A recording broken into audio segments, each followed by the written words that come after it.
Also ich bitte euch, eine Hochzeit ohne Eröffnungswalzer, was ist denn Also das? dann was Karibisches oder Nein, so. wir machen nicht die Vortänzer. Es sollen alle gemeinsam anfangen. Ja gut, und was ist mit der Sitzordnung? Also von mir aus kann jeder sitzen, wo er will. Genau, dann wird's nicht so steif. Ja. Aber die Trauung, die findet doch im Standesamt statt, oder? Im Schlosspark. Auf der Wiese. Auf der Wiese. Naja, so, das hört sich ja schon mal alles ganz gut an. Findest du? Also ich habe eher den Eindruck, mein Vater ist der Nordpol und wir sind der Südpol. Also wenn bin ich der Südpol und ihr der Nordpol. Ja, dann treffen wir uns doch einfach in der Mitte am Äquator. Was haltet ihr davon? Ja, wunderbar. Ja, na, bitte sehr. Dann ist das ja alles geklärt. Wie bitte? Wir haben nur festgestellt, dass wir unterschiedlicher Meinung sind. Naja, das ist doch immerhin mal ein Anfang. Würdet ihr mich und Elisabeth jetzt bitte allein lassen? Ach, ihr habt Geheimnisse. Ja, eure Hochzeit betreffend. Lass dich nicht um einen kleinen Finger wickeln. Er will nur seine Vorschläge wieder durchsetzen. Ja, von meinem Vater müssen Sie sich in Acht nehmen. Er ist ein sehr gefährlicher Charmeur. Ich habe für die beiden eine kleine Hochzeitsrede vorbereitet. Über die Liebe, die sich keinen Konventionen beugen will. Darf ich sie dir vorlesen? Von euch beiden, von eurer Liebe zueinander, habe ich in den letzten Monaten eine Menge gelernt. Wer liebt, der fragt nicht nach Konventionen, sondern akzeptiert die Liebe als das, was sie ist. Als das wohl wertvollste und menschlichste Gefühl.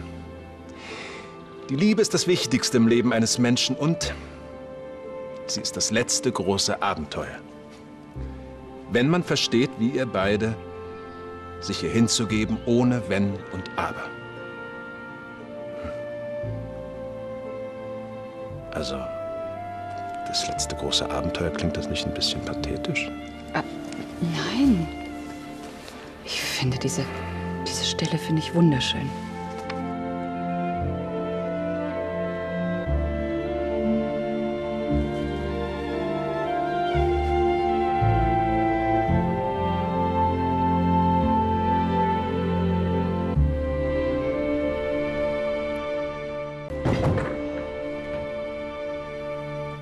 Na, was habt ihr besprochen?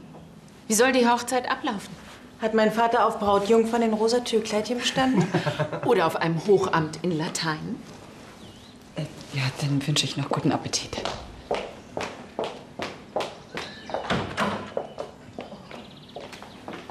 Was hat sie denn? Ist sie jetzt beleidigt? Keine Ahnung. Kommt, ihr habt sie schon provoziert. Die haben sie doch nicht provoziert. Ja, na klar habt ihr ein bisschen auf den Busch geklopft. Hm? Ist das verboten? Nein.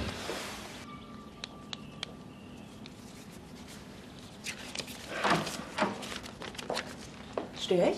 Carla, nein, überhaupt nicht. Was kann ich für dich tun? Wer von euch konnte sich denn nun mit seinen Vorstellungen für die Hochzeit durchsetzen? Elisabeth oder du?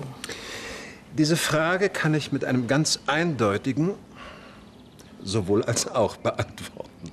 Dann verrat mir bitte, auf welche Musik ihr euch geeinigt habt, ja? Tut mir leid, aber die Verhandlungspartner haben in allen Punkten strengstes Stillschweigen vereinbart. Bitte. Also gut. Also was die Musik betrifft.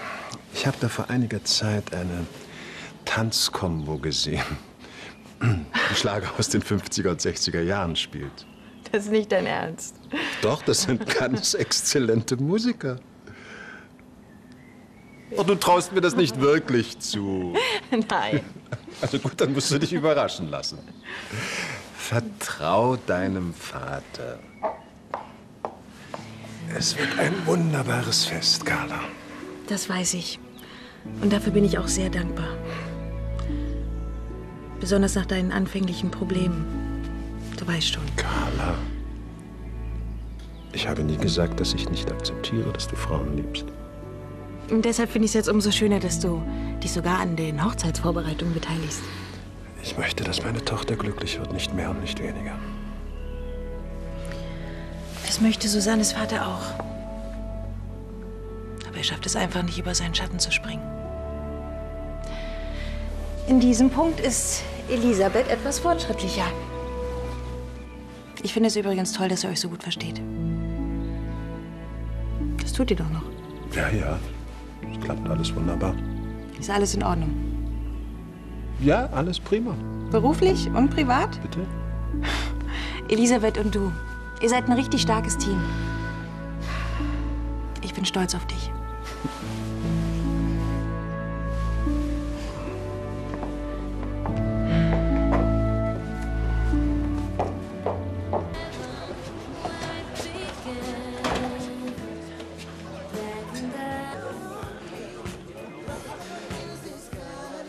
Wenn sie fragt, wo ich bin, ich übe gerade mit einem Kumpel für die Bio-Klausur. Welche Bioklausur? Die Bio-Klausur, Mann.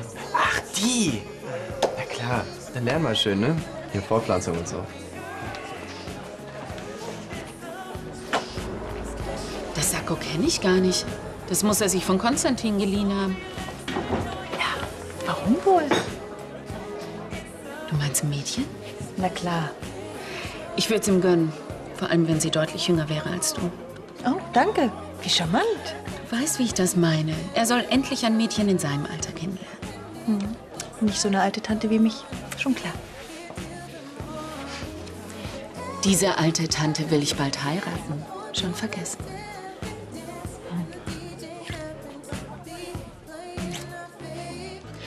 Und dein Vater hat wirklich nicht erzählt, was er mit Elisabeth besprochen hat wegen unserer Hochzeit? Kein Wort. Dieser alte Geheimniskrämer, sowas hat ihm schon immer Spaß gemacht. Ja, Gregor? Da ist jemand für dich am Telefon, wegen der Getränkebestellung. Ja, das dauert nicht lang.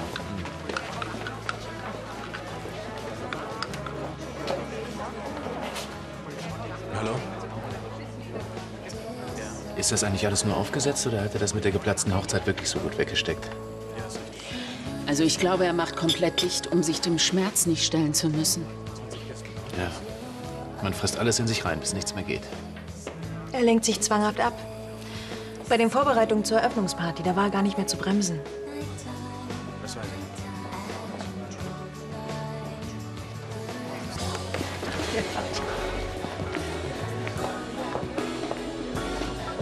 Na? Warum seid ihr nicht rübergekommen? Jana hat so interessant von ihrer Arbeit im Krankenhaus erzählt, da sind wir gar nicht auf die Idee gekommen.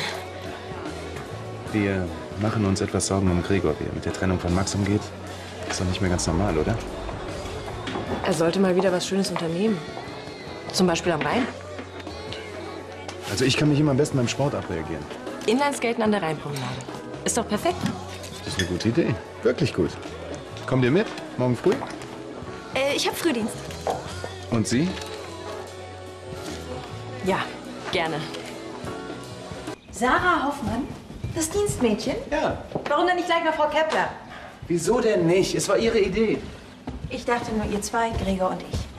Was wäre denn so schlimm da dran? Sie scheint doch ganz nett zu sein, oder? Ja, absolut.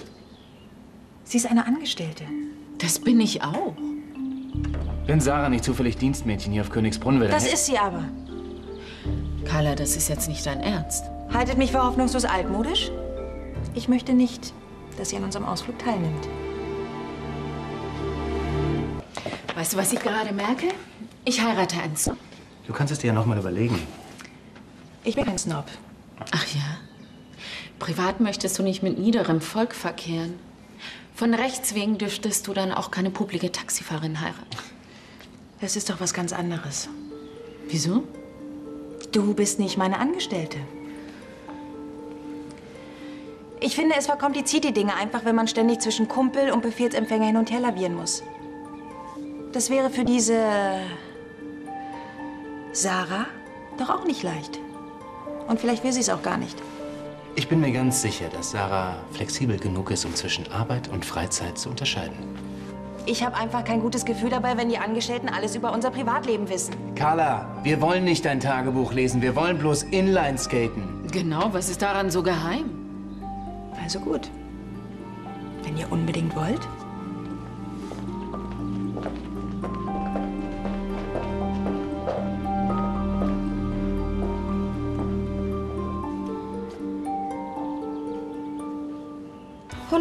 Holen wir Gregor im No Limits ab?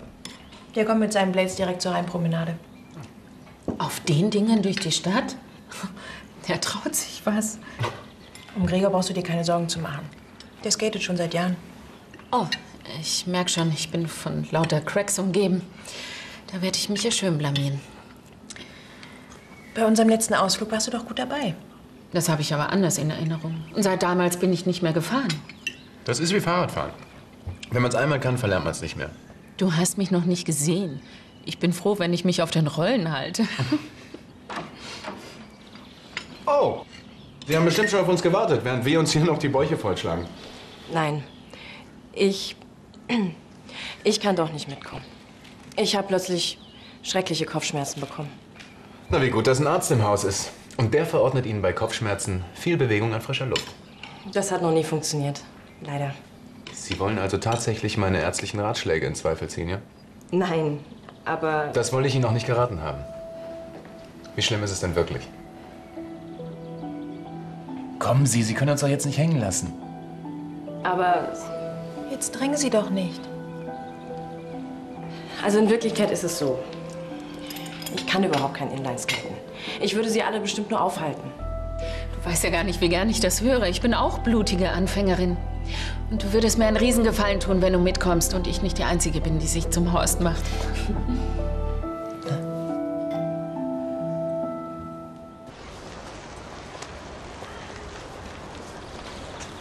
Wow. Wo bleibt ihr denn, hä? Ja, gleich. Aber dein Bruder hat recht. Man verlernt's wirklich nie. Siehst du?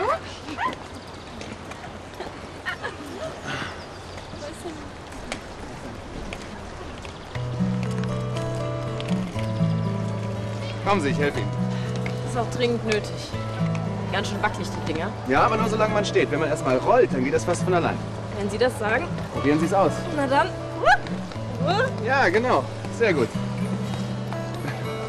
Kommen Sie. Ich lerne das nie. Doch, natürlich lernen Sie das. Können Sie Schlittschuh laufen? Das ist aber schon ziemlich lange her. Das macht nichts. Sie müssen einfach gleiten. Ein Bein nach dem anderen. Ja, genau. Super.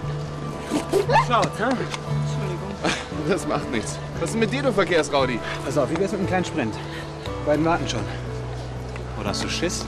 Dich versäge ich auf einem Bein. Oh. Fahren Sie nur. Ich komme schon klar. Sehen Sie? Läuft doch wie geschmiert. Na dann mal los. Hey. Endlich, ihr Schnarchnasen. Was machst du für einen Stress?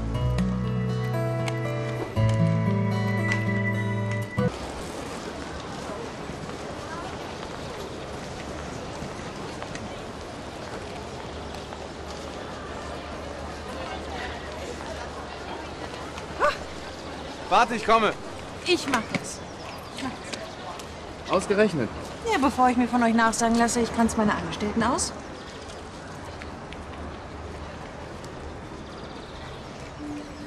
Wenn Sie die Füße immer wieder hochnehmen, dann wird das nie was. Da unten sind Rollen dran. Die brauchen Bodenkontakt. Es ist nicht nötig, dass Sie mich auf meine Unzulänglichkeiten aufmerksam machen. Ich habe schon selbst gemerkt, dass ich alle aufhalte. Ach, Entschuldigung, das war doch kein Vorwurf. Ich wollte Ihnen nur zeigen, wie es geht. Ach, tatsächlich. Sie wollten mich doch von Anfang an nicht dabei haben. Das war mehr als deutlich. Dann brauchen Sie jetzt auch nicht auf hilfsbereit zu machen.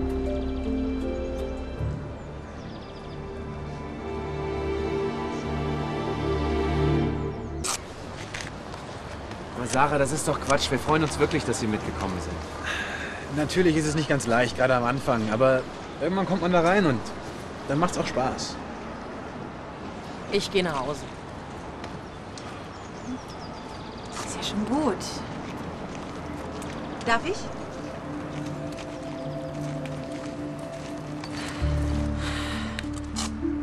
Ich glaube, ich muss mich bei Ihnen entschuldigen.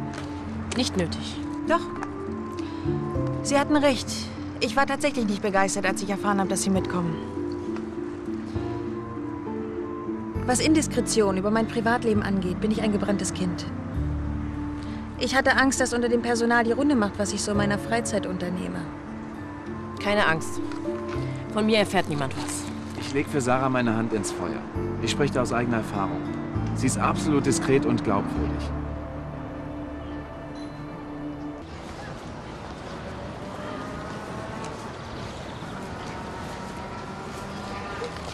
Haben Sie mal gesehen, wie Annie Friesinger sich in die Kurve legt? Die fährt auf Kufen. Sie müssen übersteigen.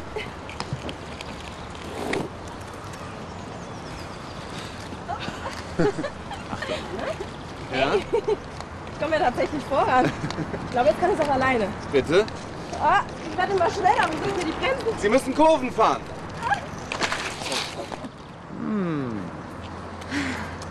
Die Arme.